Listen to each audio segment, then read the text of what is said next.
Welcome everyone to a new story straight out of the tomb. Today we bring you a peculiar story, one that may be repeated over the years in that place. Sadly, some children grow up very lonely and are often treated as nuisances not worth listening to. This was the case for David, a quiet 12-year-old boy.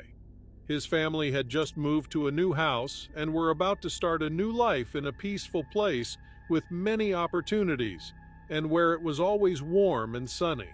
But have you ever had the feeling that something is not right?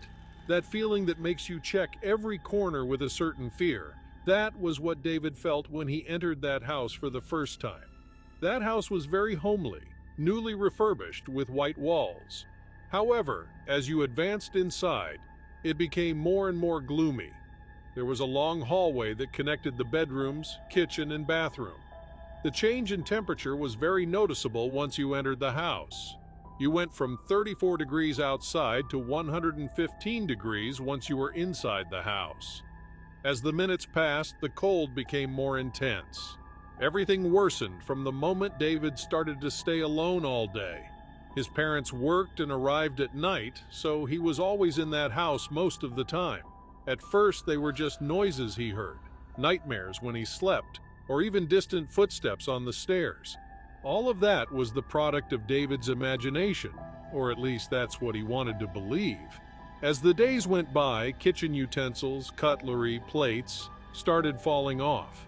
The lights in the rooms turned on and off often, and even the air became denser.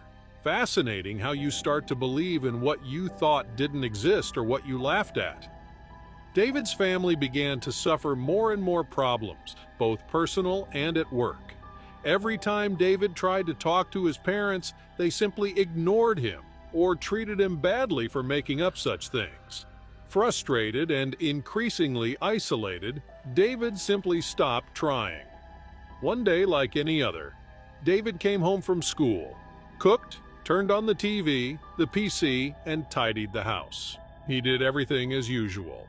It was already a habit to have the house with the loudest possible noise and the most lighting to avoid thinking about it. However, while David was eating, he began to hear loud knocks and footsteps coming from the stairs. He lowered the volume and was overwhelmed to hear how the plates in the kitchen broke as they fell to the floor. He took his phone and quickly went out to the balcony to get some air.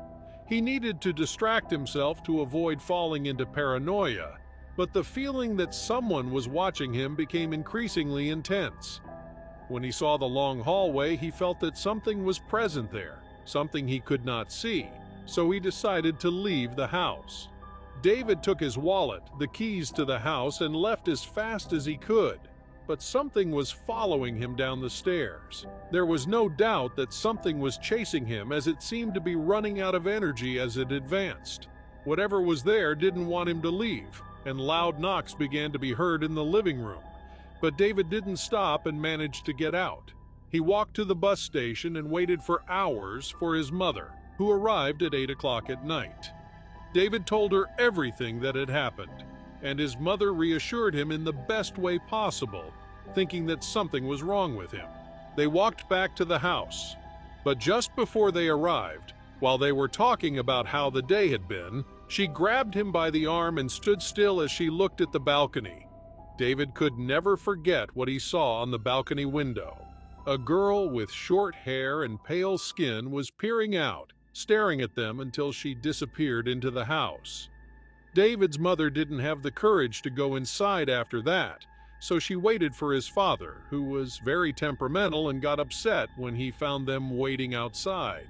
David's mother told him everything, but he refused to believe them until he opened the door. There was sand spreading all over the stairs, all the lights were off, and the doors were closed. The TV and computer that David had left on were turned off, and clothes were out of the drawers as if someone had come to rob them. Everything was destroyed. That was when they decided they had to move because something did not want them there. The next day, as they were packing up to leave, David's father talked to the neighbors to find out if anything had happened in that house, and indeed it had.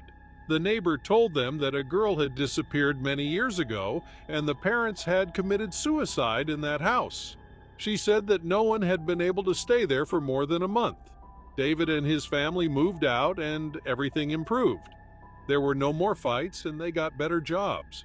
But over the years, David could not forget what had happened, and he always returned alone to see the house. Nobody lived there anymore, and the house was immaculate, calling him more and more to return and never leave again.